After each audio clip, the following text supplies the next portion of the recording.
My daughter-in-law kicked me and my granddaughter out. We bought the entire neighborhood. My name is Ruth Bennett. I am 84 years old, and 3 months ago, I was standing on a porch in the rain with a 7-year-old girl's hand in mine. Watching the door I helped pay for slammed shut in my face. That girl is Emma. She is my granddaughter. And she is the only reason I did not simply walk away from everything after that night. Let me back up. Because you need to understand how we got to that porch before you understand what happened next. My son James lost his wife, Emma's mother, when Emma was 4 years old. Car accident, black ice. A Tuesday morning that started like any other and ended in a hospital hallway with a doctor who could not look either of us in the eye. James fell apart. I do not say that as an insult to him. Grief does that to people, and he was not built for it the way some men pretend to be. I moved in with him for 6 months. Just to keep the lights on and Emma fed and dressed for school. I was 79 years old.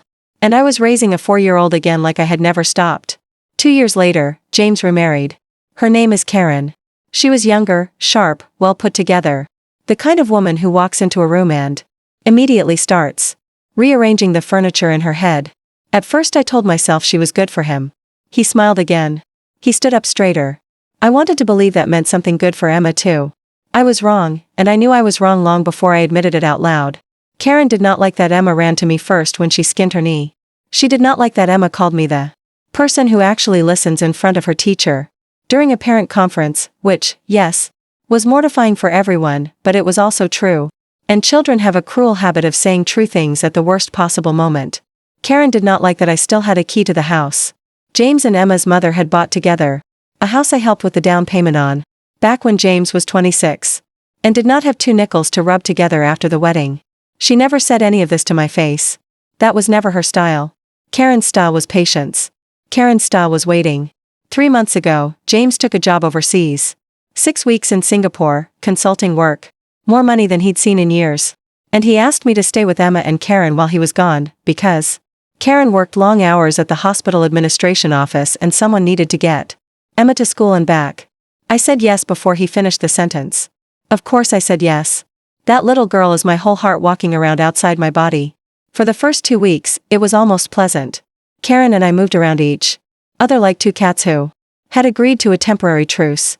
I cooked, I did the school pickups.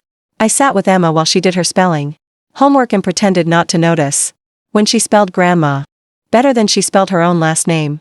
Then, on a Thursday night, Karen came home late, poured herself a glass of wine, and told me she needed to talk to me about boundaries. I remember exactly where I was standing. At the kitchen counter, drying a mixing bowl. She said that Emma was becoming too attached to me. That it wasn't healthy for a child to have 2 mother figures pulling her in different directions.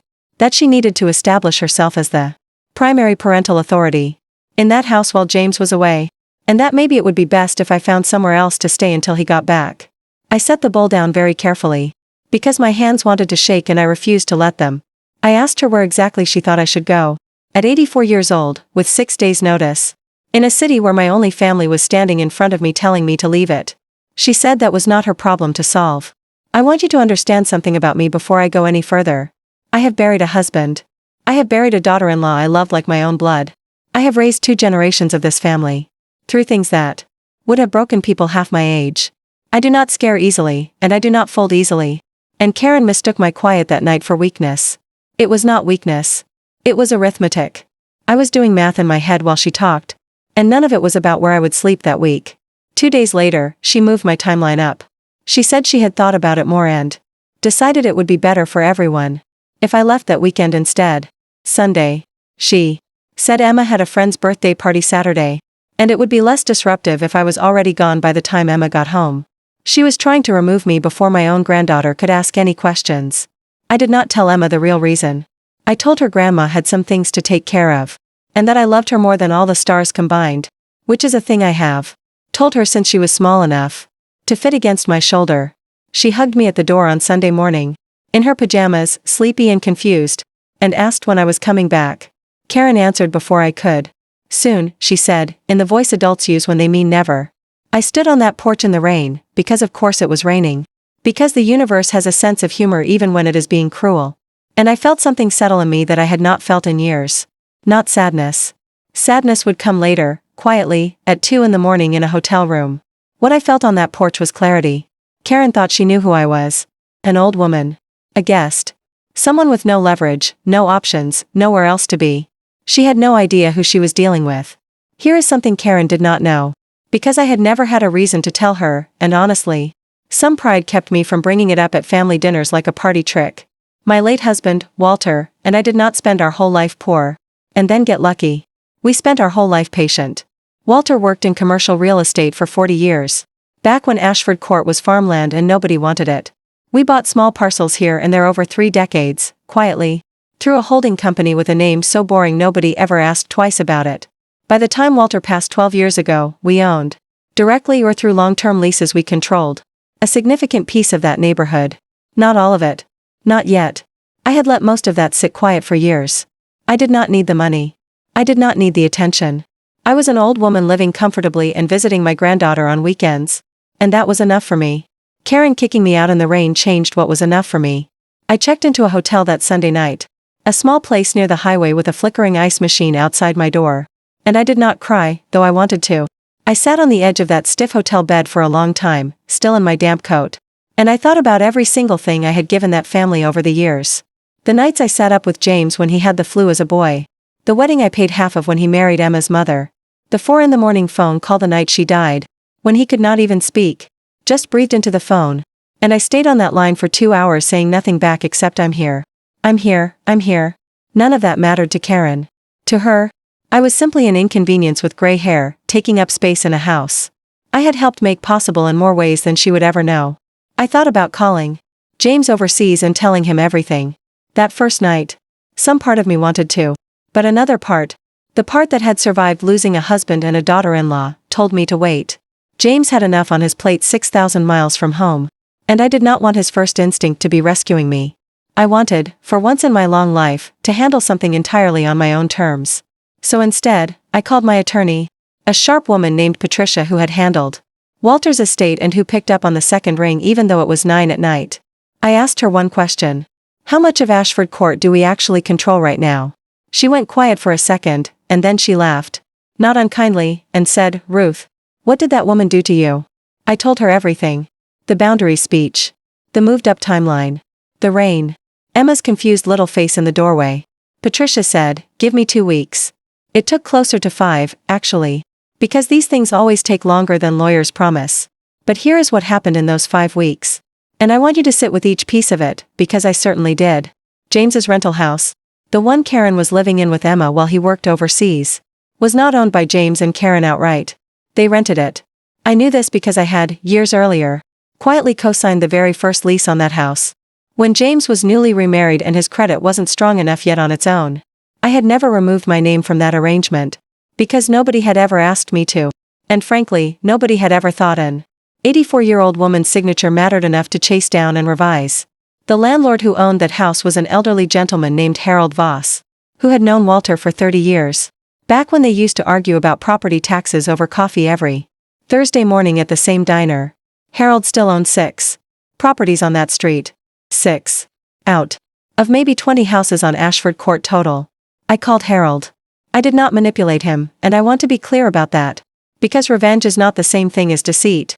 And I have no interest in one without the other staying honest. I told him the truth. I told him what Karen had done to me, an old friend's widow, and to my granddaughter's peace of mind. And I asked him, plainly, if he had ever considered selling. Harold, it turns out, had been thinking about retiring to Arizona for 2 years. And had simply never gotten around to it. He told me, over pie at that same old diner, that Walter used to say I was the smartest person he'd ever married, and that if I was calling him with a plan, he wasn't about to be the man who said no to Ruth Bennett. We closed on those 6 properties in 11 days. Patricia handled the paperwork with a kind of quiet delight. I had not seen in her since Walter's estate closed 12 years earlier. She kept saying, under her breath, half to herself, this is either the pettiest thing I've ever helped a client do, or the most magnificent, and I genuinely cannot decide which. I told her it could be both. Most worthwhile things are. That gave me, combined with what Walter and I already controlled, majority ownership of Ashford Court. Not every house. But enough. Enough that when the informal neighborhood association met that month. And small streets. Like that always have some retired engineer running an email list nobody asked for. I was, for the first time in my life, sitting at that table not as Walter Bennett's widow, but as the largest property holder on the street. I remember walking into that meeting, held in the community room of the little church at the end of the block, and watching a few faces shift when they realized whose name was now attached to which parcels on the map. Pinned up front. Nobody said anything unkind. These were decent people.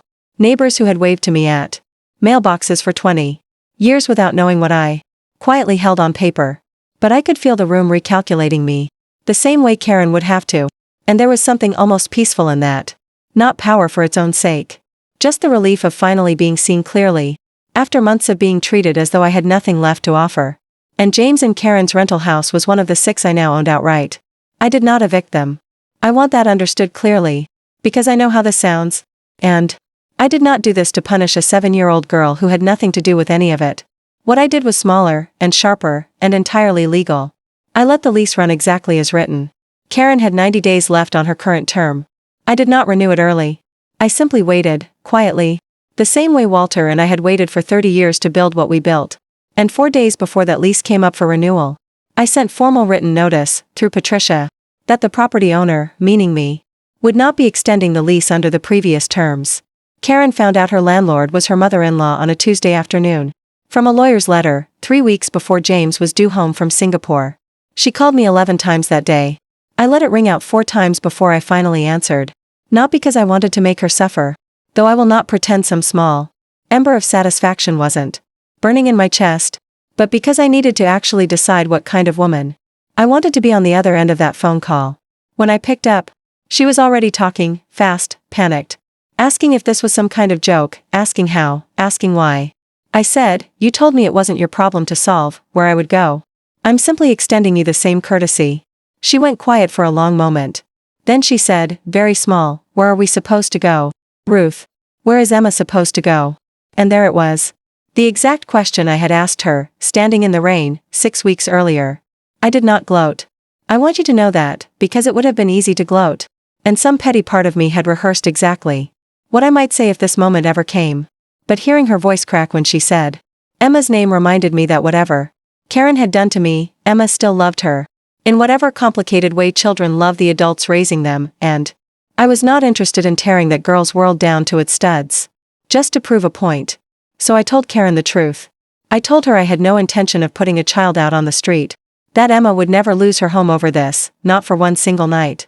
But I also told her that I would no longer be removed from that little girl's life by a woman who thought old age made me disposable, and that going forward, things in that house were going to look different. I laid out the terms. Karen and Emma could stay in the house. The lease would renew. But I would be added back, formally and permanently, as a listed guardian contact for Emma at her school, at her doctor's office. Everywhere Karen had quietly stripped my name off paperwork over the past year without telling James. And I would be welcome in that house, unconditionally, whenever I chose to visit my granddaughter, with no more talk of boundaries that only ever seemed to apply to me. Karen agreed before I even finished the sentence. James came home 9 days later. I will not pretend that conversation was easy, because it wasn't. He was furious at first, not at me, but at himself, for not knowing, for being on the other side of the world while his mother stood in the rain and his daughter cried in a doorway asking when Grandma was coming back. Karen, to her credit, and I do believe in giving credit where it's due, did not try to hide any of it from him or make herself look better in the retelling. She told him everything, including her own part in it, sitting at that kitchen table with her hands shaking around a coffee cup she never drank from. I think, somewhere in that conversation, something actually changed in her. Not because a lawyer's letter scared her, though I'm sure it did, but because for the first time, she understood that she was not the only person in that house with power, or history, or the ability to shape what happened next. Fear can teach some people humility, if they let it. I remember the night James came home clearly, because Emma would not stop talking, jumping between the 3 of us at the airport arrivals gate, telling her father about her spelling test and her lost tooth and, eventually, in the way children do, blurting out the one detail the adults had all been carefully avoiding. "Grandma owns our street now," she announced, proud as anything, like it was the most natural fact in the world. James went very still. Karen's face went a shade paler under the fluorescent airport lights. And I just stood there, holding my granddaughter's backpack, and said, something like that. "Sweetheart." That night, once Emma was finally asleep, the 3 of us sat at that kitchen table until almost 1 in the morning, working through it. James asked hard questions, And he deserved honest answers. So I gave him every one of them, including the parts that did not flatter me. Like the small satisfaction I'd felt letting that phone ring 4 times before. I answered Karen's panicked calls. I did not want my son to think his mother was a saint in this. I am not. I am simply a woman who was pushed past a line. I had spent 84 years learning not to be pushed past. And who used exactly what she had to make sure it never happened again. Karen cried at that table, more than once. Not performative tears. Not the kind meant to win sympathy, but the tired, honest kind that come when a person finally sees themselves the way someone else has been seeing them for months. She admitted she had been jealous, plainly, of how easily Emma turned to me, and that instead of working to build that same closeness herself, she had decided it would be simpler to remove the competition. Hearing her say it out loud, without excuses wrapped around it, was the first moment I actually believed something between us might eventually heal. James, for his part, made his own decision that night. One I did not ask for and would not have asked for. He told Karen plainly that his mother's name would never again be quietly stripped from paperwork, never again treated as optional, not while he had breath in his body, and that if boundaries needed setting in that house going forward, he would be the one setting them, together with her, not alone in a text message while I was standing in the rain. I want to be honest about that, because I think stories like this too often end with everyone hugging and crying and pretending decades of hurt dissolve overnight. That is not what happened. What happened is smaller, and I think more honest. We are civil. She asks me before making decisions that affect Emma. I ask her, before I make plans with Emma that overlap with her schedule. We have found, slowly, painfully, a kind of peace built on the plainest thing two people can build peace on, which is simply keeping your word once you've given it. Emma does not know most of what happened. She knows Grandma went away for a little while and then came back, and that now Grandma comes over every single week, and that nobody makes her feel strange for loving both of the women raising her. That is the only outcome I ever actually wanted, if I am being honest with you. Not the houses. Not the leverage. Just a door that would never again close on that little girl's confused face while I stood outside it in the rain. I still own that street. Ashford Court. All of it, now, as of last spring, when the last 2 holdout owners finally sold. I have not done anything dramatic with it. I am not interested in being a landlord who terrorizes anyone the way I was almost terrorized out of my own family. I mostly just walk it, some mornings, past the house where my granddaughter is probably eating cereal too, fast before the school bus comes, and I think about Walter, and how he always used to say that patience was the only kind of power that never runs out. He was right about that, same as he was right about most things. So if anyone ever tells you that you're too old to matter, too old to have leverage, too old to be taken seriously in your own family, I want you to remember an 84-year-old woman standing in the rain with nowhere to sleep that night, who decided, quietly, that being underestimated was the last mistake anyone in that family would ever make about her. Where are you watching this from? Comment your city down below. I read every single one of them. And if you love your grandma, if she has ever stood in a doorway for you, rain or shine, hit that like button. Subscribe if you haven't already, and share this with someone who needs to hear it today.